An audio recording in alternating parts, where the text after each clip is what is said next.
he also had what was he called his river king. It grows here naturally in Florida. It's very fine. 100.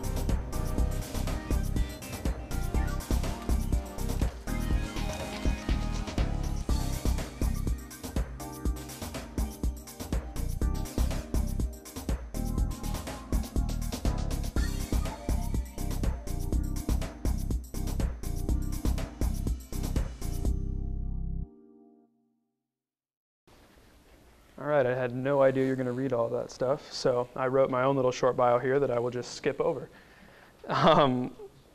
So as he said, this presentation really represents my master's thesis work.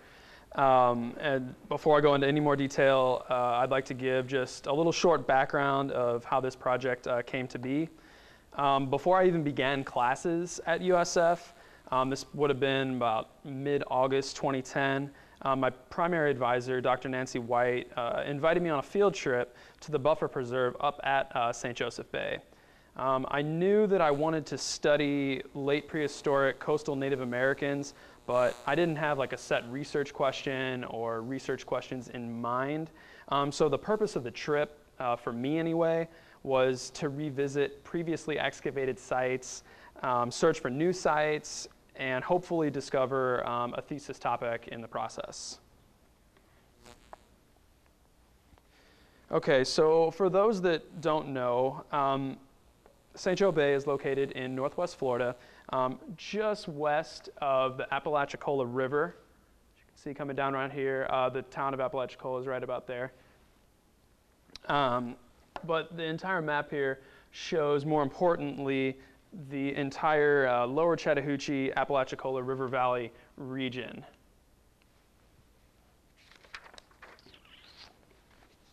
All right, I was joined by two other archaeology students, but also Dr. Greg Herbert and several of his students from USF's geology department. Dr. White and Dr. Herbert realized that they were both working in the same area, but on different topics, but wondered if somehow they could work together to further each other's research goals. Dr. White's current research at St. Joe Bay focused on shellfish collecting by late prehistoric coastal foragers, while Dr. Herbert's research centered on the actual ecology of the mollusks in the bay. So we all kind of put together some ideas on how to blend malacology with archaeology, and my project was sort of born from that. Dr. Herbert agreed to be my co-major advisor, and he offered me the use of his paleoecology lab to study lightning whelks and how they might address anthropological and archaeological questions. Okay, so in the greater Florida Panhandle, coastal human occupation and the exploitation of estuarine and marine faunal resources is pretty well documented by about 5200 BC. Human habitation in the Apalachicola and lower Chattahoochee River Valley region is widespread by the late Archaic and continues through Spanish contact during the early 16th century. Investigations in the St. Joe Bay region placed their primary occupations during the Middle Woodland and Fort Walton period. Okay, so Fort Walton material culture is sort of the regional expression of the late prehistoric Mississippian adaptation that extends throughout the southeastern U.S. Fort Walton occurs, if you remember that slide I showed a couple slides back, in parts of northwest Florida, South Alabama, and southwest Georgia. That's really like the heartland. It was defined by Gordon Willey originally as representing maize agriculturalists who shared certain ceramic and other artifact types, mortuary practices, symbolism, and participated in long-distance trade. Much like the rest of Mississippian culture, Fort Walton societies were thought to have been organized in chiefdom-level socio-political units. But there is one problem, or at least for researchers or archaeologists. Extensive excavations at inland sites and observations made by the contact period Spaniards indicate that these late prehistoric natives were sedentary maize farmers, similar to a more classic Mississippian site with a Temple Mound Village center constructed near a river, a lake, or a pond. But along St. Joe Bay and throughout the coastal regions of the Apalachicola Valley, Fort Walton sites lack this archaeological evidence for farming or for sedentism. And they feature a subsistence system that relies heavily upon marine and estuarine faunal resources, much like that of their woodland and archaic ancestors. The absence of maize agriculture is typical in much of Mississippi period Florida. The Calusa on southwest Florida, they were not farming when the Spanish arrived. The St. John's II cultures of northeast Florida, which are contemporaneous with Fort Walton, they were not practicing agriculture of any kind until after AD 1300. However, processed varieties of maize have been excavated farther west on Choctawhatchee Bay and in coastal Alabama. Okay, so while we know that inland and coastal Fort Walton share most social and cultural practices, it's unknown whether they represent separate populations. Are the coastal Fort Walton sites the product of forays to the coast by inland farming villagers, or are they representative of a different group that lives on the coast year-round, collecting shellfish and hunting and gathering animals and plants? So to address this question, my project performed stable isotope analysis to test the seasonality of lightning whelks, to address the time of year that they were being collected and what times of the year people were living at the site. The process can also reveal a little bit about what the past environment at St. Joe Bay might have been like during the Fort Walton period. So how and why were lightning whelks selected for this study? The answer actually lies in the environmental makeup of the bay system. St. Joe Bay is a little bit unusual in that it's as saline as the adjacent Gulf of Mexico because it's enclosed by this 24-kilometer barrier peninsula here, and at present doesn't have any major rivers that are spilling fresh water into it. So therefore, the species that prefer higher salinities, such as whelks and conchs, are abundant inside the bay. Shell middens in St. Joe Bay are comprised almost entirely of these large gastropods instead of bivalves like your clams and oysters that are so common to other coastal middens throughout Florida.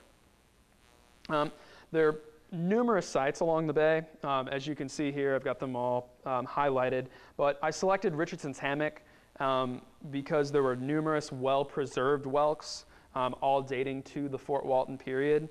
The site itself is an oak palm grove situated on the southeast side of the main peninsula. It's pictured here, as you can see, as the white dot, and all the other large gastropod sites are all in yellow. And just real quick here, I also have an aerial of Richardson's Hammock here and Cape San Blas. This is facing south. You can see this is the Gulf on this side, and then a little bit of the muddy shore on the other side, and this is all St. Joseph Bay on the inside there. Okay, and then I also have a site plan. The site's not very large. The north-south extent of the site is about 350 meters, and east-west, it's only about 40. The north end of the site, it contains a middle woodland burial mound. The southern end of the site, the shell piles are a lot more continuous, and it's much younger. Only the Fort Walton occupation occurs to the south, radiocarbon dated to about AD 1300. Okay, there are numerous pits, and there were postmolds as well, indicating that the site was minimally a campground for natives over hundreds, perhaps even thousands of years. But most of the features are associated with the Fort Walton habitation. Most of the shells at the site, as well as at most of the other sites on St. Joe Bay, appear to be just food garbage. Very few of them were modified to make artifacts. As I said before, lightning whelk and horse conch were the most common midden shells, but there were also rangia clams, oyster, tulip snails, and sunray Venus clams in notable proportions. Most of the bones were fish spines and vertebrae or pneumatized bone. It's sort of interesting today, though, that the bay is actually famous for scallops, but we've found very few in the archaeological record. Okay, so a little bit about southeastern site seasonality. It's been studied throughout the southeast, resulting usually, at least what I found, in some conflicting data. Some sites evidence year-round habitation, others only seasonal occupations. Along the Atlantic coast, up from North Carolina, all the way down Florida, Cheryl Clausen found that shellfish were exploited primarily from late fall into early spring. Irvi Quitmeyer and Doug Jones also did a seasonality research using 2 species of hard clams, of quahog clams, from dozens of sites, bridging archaic through protohistoric times.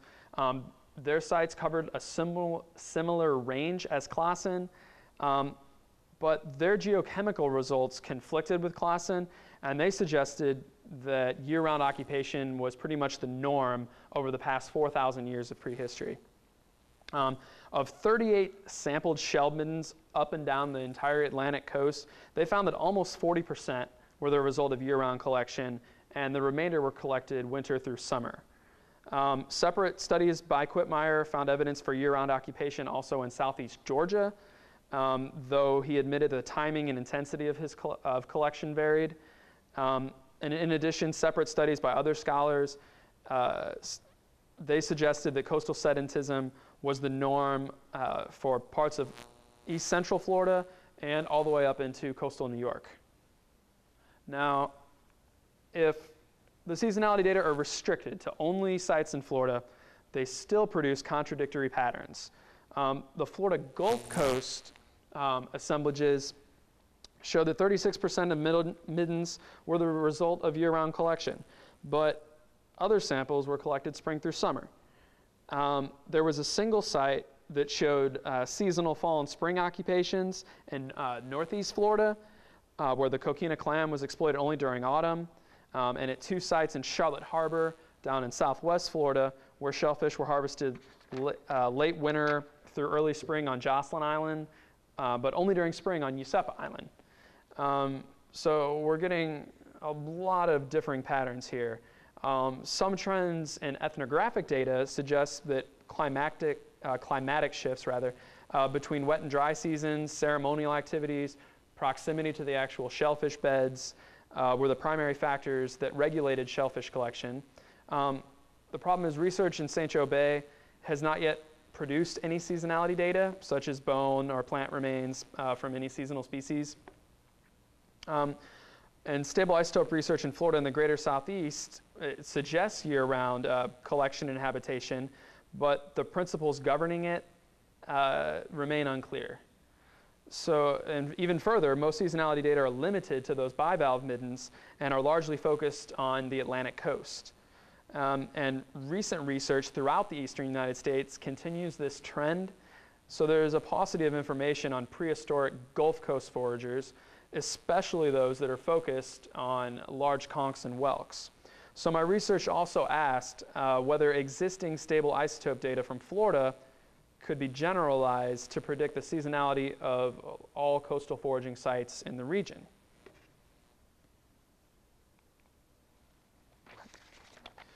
So the gastropod-dominated middens at St. Joe Bay are the human-made products of an environmental setting unique to Northwest Florida because of the extra saline bay.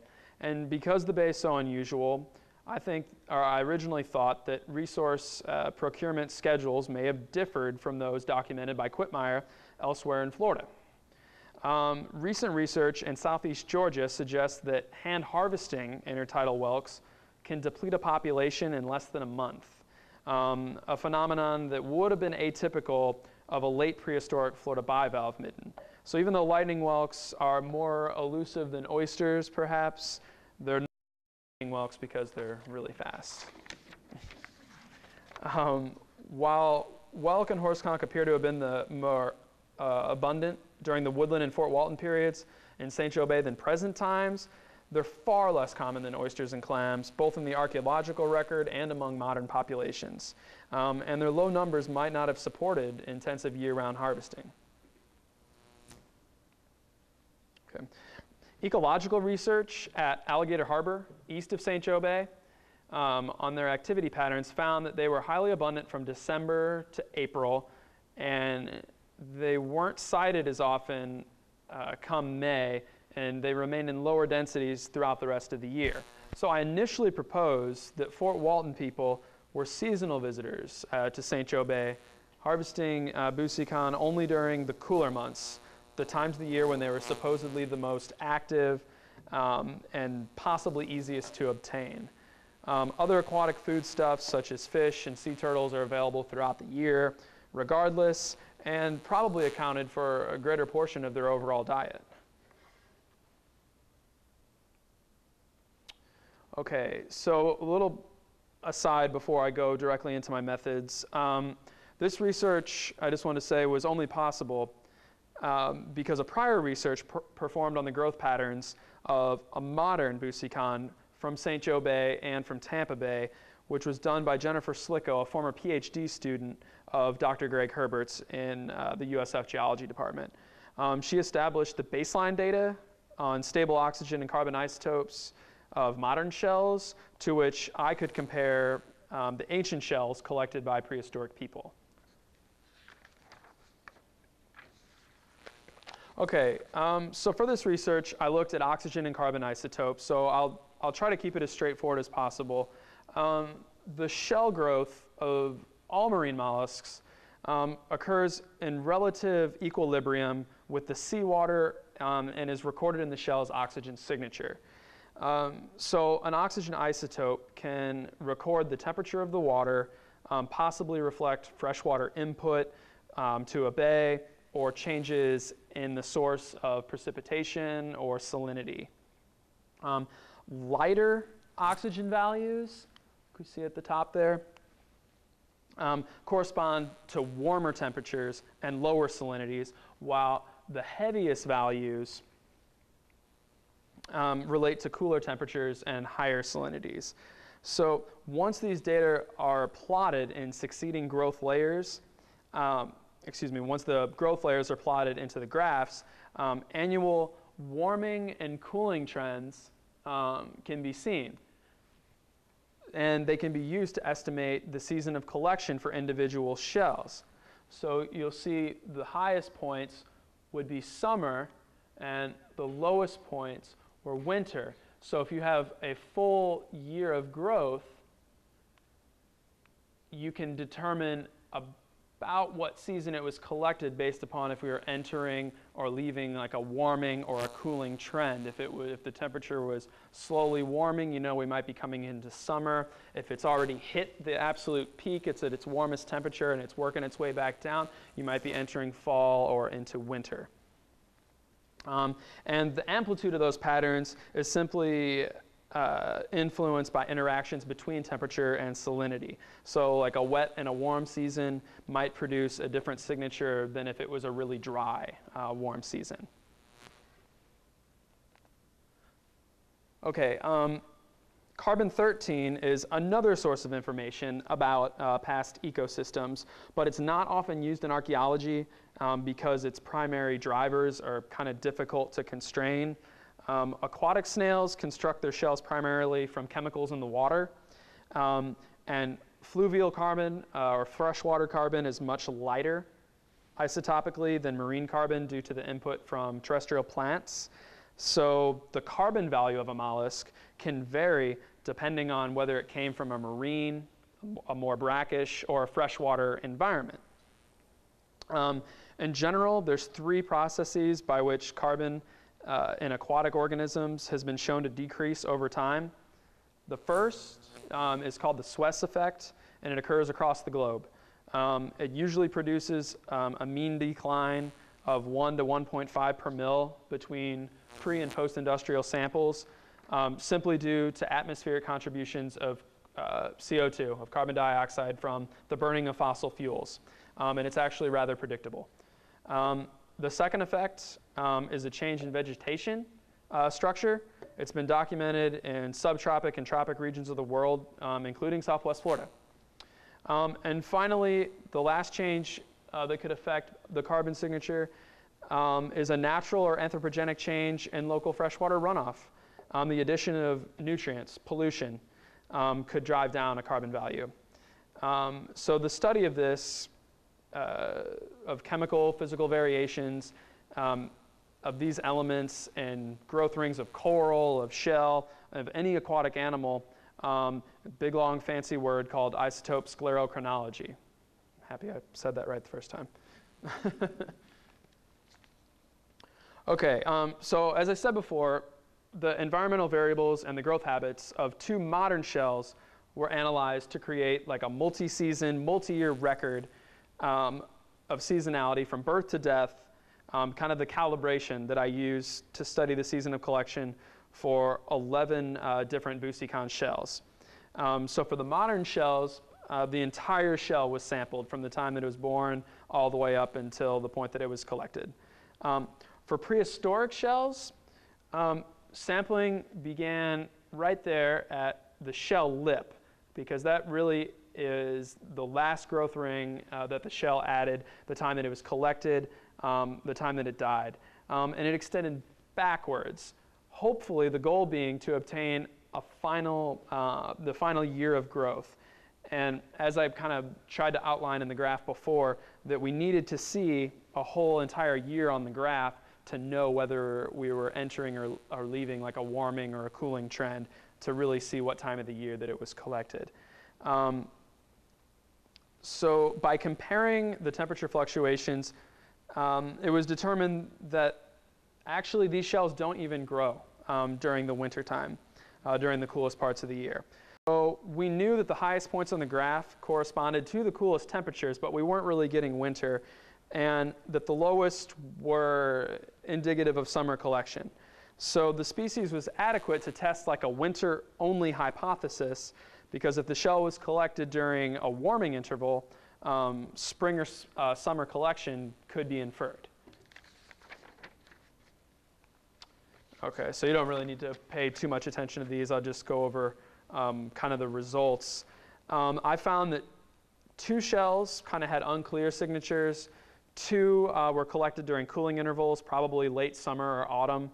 2 were collected during warming intervals, either spring or very early summer.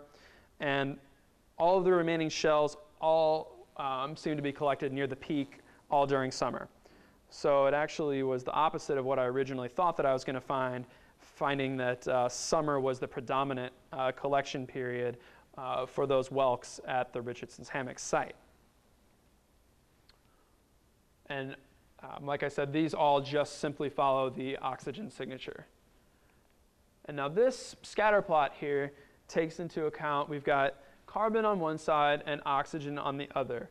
But what I really want to try to point out here is for the modern, this is, I should just say, is prehistoric St. Joseph Bay. This is every single sample that I took from every shell. And just below it, I've got every sample that was taken from the modern shell from St. Joe Bay. And now you'll notice that they're all bunched right above the modern values. And now I was kind of curious, what could be causing this? They're all in a straight line, actually, with oxygen. So we know that there's a dramatic decrease in mean carbon over the past 700 years, but those oxygen values are remaining the same. So with oxygen, it's kind of implying that there was no dramatic change in precipitation in Northwest Florida or any freshwater runoff events that might have affected the salinity of the bay.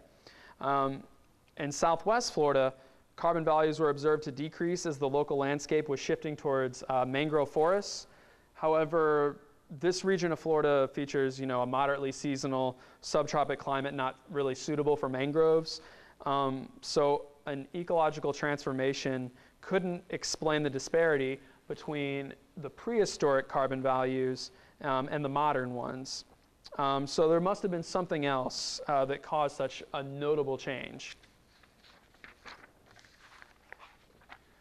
So I suggest that the Suez effect probably accounts for some of the observed change in the carbon values, but there was an additional 1 per mil change that we think was likely the result of nutrient fluxes in the bay water.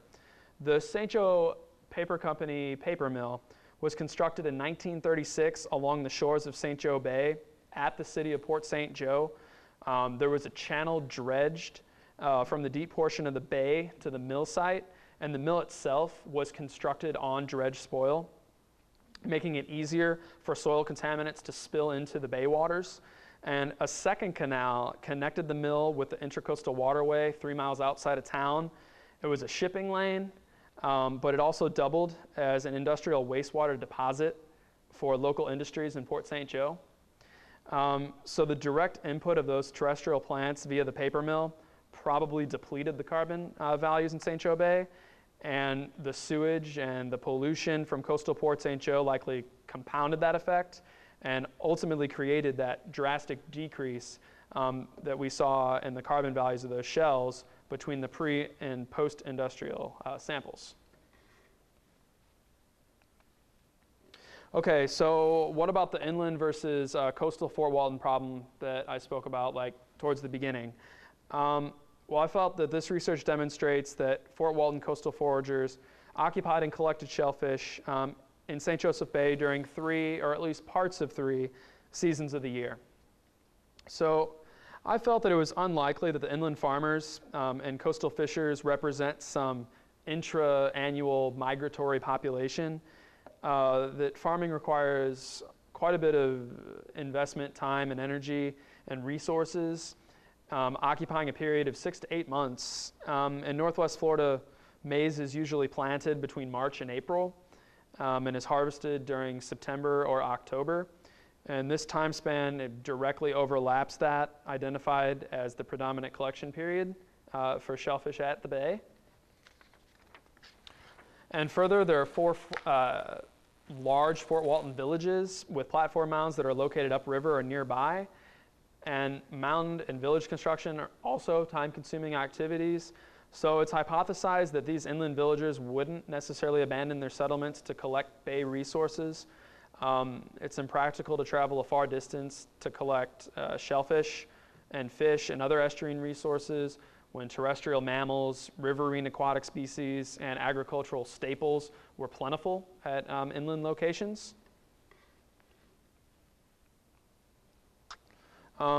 Inhabitants of Richardson's Hammock were consuming mostly fish and large animals from the sea, and shellfish probably weren't a primary food source.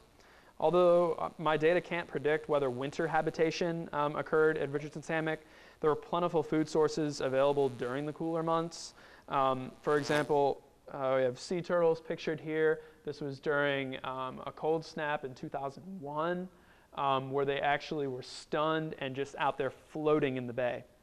So something like this, I mean, doesn't happen every year, but probably frequently enough where the Indians were able to take advantage of it. I mean, something like that would make a very easy harvest from a canoe. There's numerous fish bones at the site. You know, they could have still been fishing during the winter, a resource that would have been available year-round. So I suggest that they had adequate subsistence resources to have lived there year-round, but like I said, I don't have enough data to really make that claim. But we feel that they operated independently of their inland contemporaries, but still maintained trade relationships with them and shared common ideologies. The foragers that lived at St. Joe Bay may have traveled around the coast, those 30 kilometers, to the Pierce Mound Complex or other ceremonial centers for their ritual activities. Okay, so in sum, this research demonstrates the ability of large gastropod stable isotope ecology to address questions that are important to many disciplines, archaeology, paleoecology, malacology, and others. It shows that lightning whelks are a valuable paleo-seasonality and paleo-environmental tool, a record of summer temperatures in temperate and subtropic regions, And this study was able to document pollution to St. Joe Bay over the past 700 years, but suggests that the surrounding fluvial environment and climate has probably changed very little. Second, a comparison of modern to prehistoric shell signatures showed that summer was the primary collection period. These data shed new light on Fort Walton coastal foragers, who probably represent separate populations from their inland farming contemporaries. So my research did not support a hypothesis of only fall, winter, spring collection based upon the availability or the sustainability of lightning whelks. Instead, it suggests that the scheduling of shellfish collecting in Northwest Florida was associated in part with climate and weather during late prehistory. Thank you.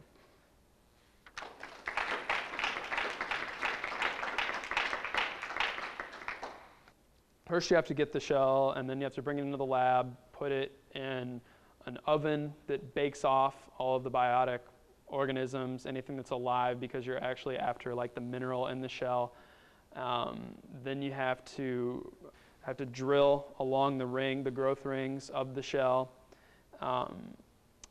collect the powder.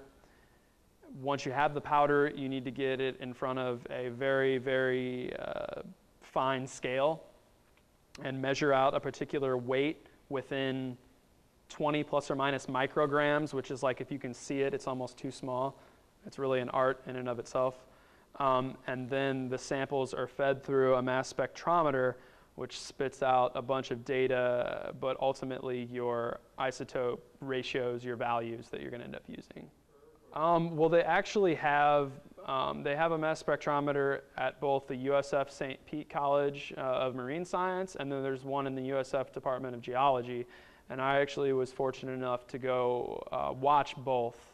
I wasn't the person who actually fed the samples into the machine. They have a full-time lab director that does that. I drilled all of my own samples. I weighed them all out, and I had them prepped to where all they had to do was put them in.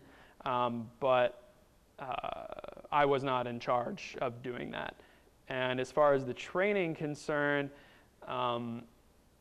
my professor in geology kind of sat down with me a couple times, and I had a couple just practice shells, essentially, where I learned how to go down the ring properly, make sure I wasn't crossing over into another one, and collecting the powder, because that was actually tedious as well, because you have this little triangular piece of paper that you have to kind of angle the shell and get it to fall just so on that paper, so you can pick it up and slide it into like a little tube.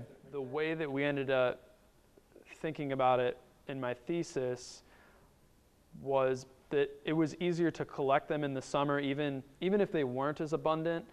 You saw the pictures of the turtles and everything. It gets really, really cold in St. Joseph Bay, and those gastropods, I mean, they're benthic, they're bottom-dwelling species. They're not always as easy to get as the oysters and clams that are more close to shore. I mean, to get these guys, you're going to have to walk out. You're going to have to wade into the water, anywhere from 4 feet to over your head. And they also have the ability to bury into the sand. So maybe summer, it was a lot easier to go and grab them because, the water's temperate and they could splash around, no trouble. Well, as I said, the actual live shells were studied by a former PhD student. So she actually was the one who I think they freeze them and they just die and then they take them out. I'm not sure exactly how the Indians would have dealt with it. There are many holes in the shells themselves to where you would think that, maybe they just punked a hole through them and pulled them out. I think there's some ethnographical research to support that, they just held them over a flame and they would work themselves out. I also know just from being around them in the lab that if you hold them up, gravity will do its thing and they will eventually fall out. But there were a lot in St. Joe Bay that almost had like a signature hole on one side that, they may have just popped the shell and just taken them out that way. Thank you.